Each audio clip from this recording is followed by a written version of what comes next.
अगर हम अपने स्वभाव को समझ लें, अपने तौर तरीकों को समझ लें और दूसरों के स्वभाव को और दूसरों के तौर तरीके को समझ लें, तो फिर उनसे हमें हल्की सी चोट जरूर दिल पे मिल सकती है, लेकिन घाव नहीं बनेंगे।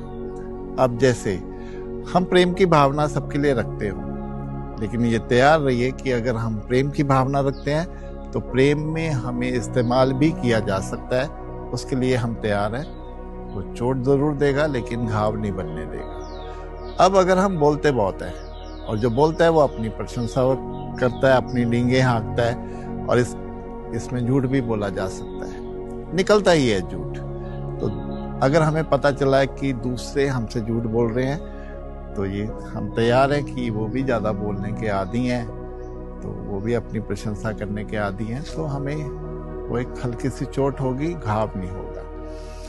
अब अगर हम सोचते भी ज़्यादा हैं तो बेचैनी, व्याकुलता वो हमारे स्वभाव में रहेगी, तनाव भी हमारे स्वभाव में रहेगा, नकारात्मकता भी रहेगी। अब दूसरों की नकारात्मकता अगर हमारे पास आती है तो हमें समझ आना चाहिए कि वो भी सोचते ज़्यादा है। तो यहाँ कह सकता हूँ कि अगर हम दूसरों के लिए ज़्यादा से ज़्यादा कुछ करने की भावना रखते हैं तो वहाँ से हमें गालियाँ भी मिल सकती हैं। उसके लिए भी हमें तैयार रहना पड़ेगा, क्योंकि अगर किसी के लिए कुछ करते हैं, उनके गले नहीं उतरता, तो वो फिर हमें वो बोल सकते हैं। तो कुछ भी हम दूसरों के लिए करें, कुछ ना कुछ नकारात्मकता तो हमें आएगी। तो अगर हम तैयार हैं तो वो घाव नहीं बनेंगे, क्योंकि जो ज़्यादा से ज़्यादा अपने जीवन में जिम्मेवारियां लेगा, ज़्यादा काम करेगा, दूसरों का दबाव उस पर आएगा ही आएगा।